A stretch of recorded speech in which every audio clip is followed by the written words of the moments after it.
Your boss isn't a leader. They're a high-functioning saboteur. The corporate world is built on a lie that the qualities we reward with titles, bonuses, and corner offices are signs of genuine high-caliber leadership. They are not. They are the symptoms of deep-seated insecurity and toxic behavior that silently destroy morale, cripple productivity, and guarantee the best talent burns out and leaves. In this deep dive psychological breakdown, we're exposing the 5 toxic traits that modern companies, the ones that brag about their culture, mistake for leadership. If you recognize more than 3 of these in your manager, you need to update your resume or risk being destroyed by them. But first, if you're tired of workplace nonsense and want to decode the human psychology behind it, do us both a favor and hit the subscribe button right now. This is the truth your company doesn't want you to know. We are conditioned to look up to the loudest, the most visibly stressed, and the quickest to take credit. We confuse activity with achievement and performance with proficiency. The true leaders are often quiet. The toxic ones are always loud. They need their toxicity to function because without the chaos, they have no value. The problem is that these 5 traits are not just tolerated, they are systemically rewarded.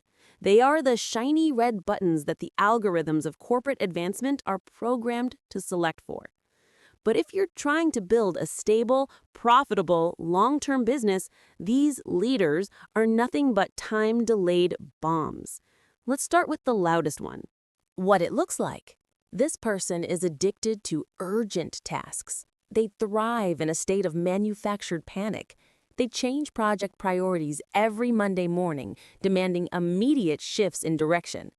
They love sending emails at 11 p.m. that say, "We need to hop on a quick call about this first thing tomorrow." On the surface, the company sees a high-energy, agile player who is always moving. They confuse the sheer volume of motion with momentum. The psychological truth? The chaos generator is insecure about their own lack of structure. They create external disorder because it allows them to feel needed, like a hero constantly saving the day from fires they themselves lit. Their self-worth is tied to the constant feeling of crisis. This trait doesn't generate results, it generates burnout. It's the ultimate distraction technique. They'd rather have you putting out tiny fires than working on the one big project that actually moves the needle. Because the big project might expose their inability to actually plan. What it looks like. They are incapable of delegation. They must approve every single draft, every tiny detail, every font size. Their favorite phrases, "Just let me quickly review that," which translates to, "I'm going to rewrite 90% of your work." The company sees a detail-oriented guardian of quality. The reality? This person is driven by an absolute, suffocating fear of failure. They don't trust their team because they don't trust the risk inherent in relinquishing control. Their perfectionism is a shield against personal accountability. If everything is checked by them, they can blame the system or the quality rather than the original plan. This behavior has a direct financial cost. It crushes team autonomy, eliminates employee investment in the final product, and ensures that the leader becomes the single critical bottleneck for everything. A true leader cultivates other leaders. A micromanaging perfectionist cultivates fear and a long queue outside their office door. What it looks like. They are always the first to arrive and the last to leave. They brag about their work schedule. "I only got 3 hours of sleep, but the presentation is perfect." They subtly criticize anyone who logs off on time or, God forbid, takes their full vacation entitlement. The company sees a dedicated, hardworking role model. The psychological breakdown? This isn't dedication, it's a desperate attempt to cover up a critical shortfall in actual output with sheer volume of time. They mistake suffering for success.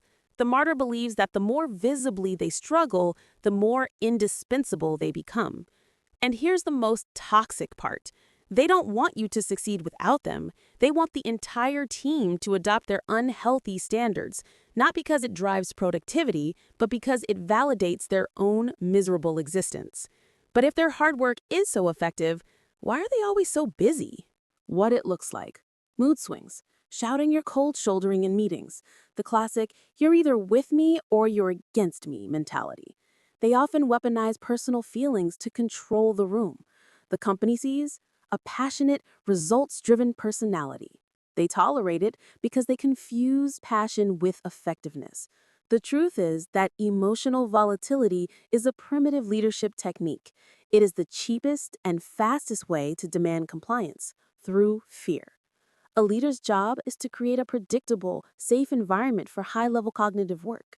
The emotional, volatile manager makes the environment unpredictable and unsafe. They create a situation where the team spends more mental bandwidth monitoring the boss's mood than solving complex problems. It's a fundamental failure of maturity, mistaken for executive presence. What it looks like.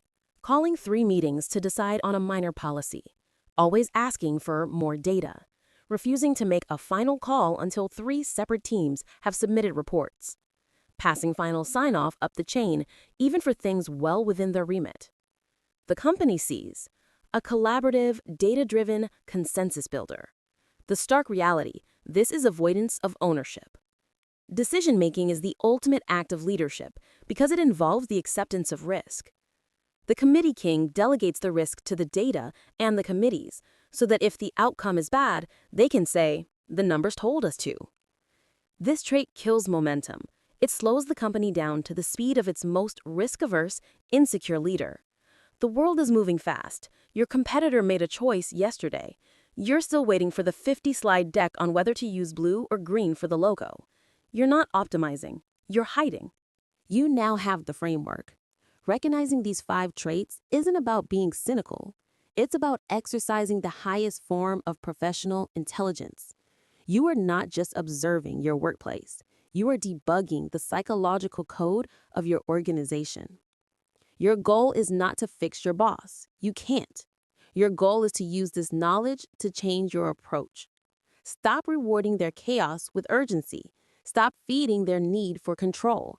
And start protecting your own mental health and productivity.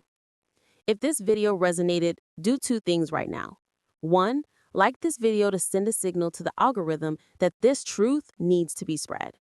2, leave a comment below and tell me which of these 5 toxic traits is most prevalent in your workplace. The leaders who truly change the world operate differently. They don't use fear or chaos. They use clarity and quiet confidence. The secret to their power is what we'll explore in the next video. Thank you for watching.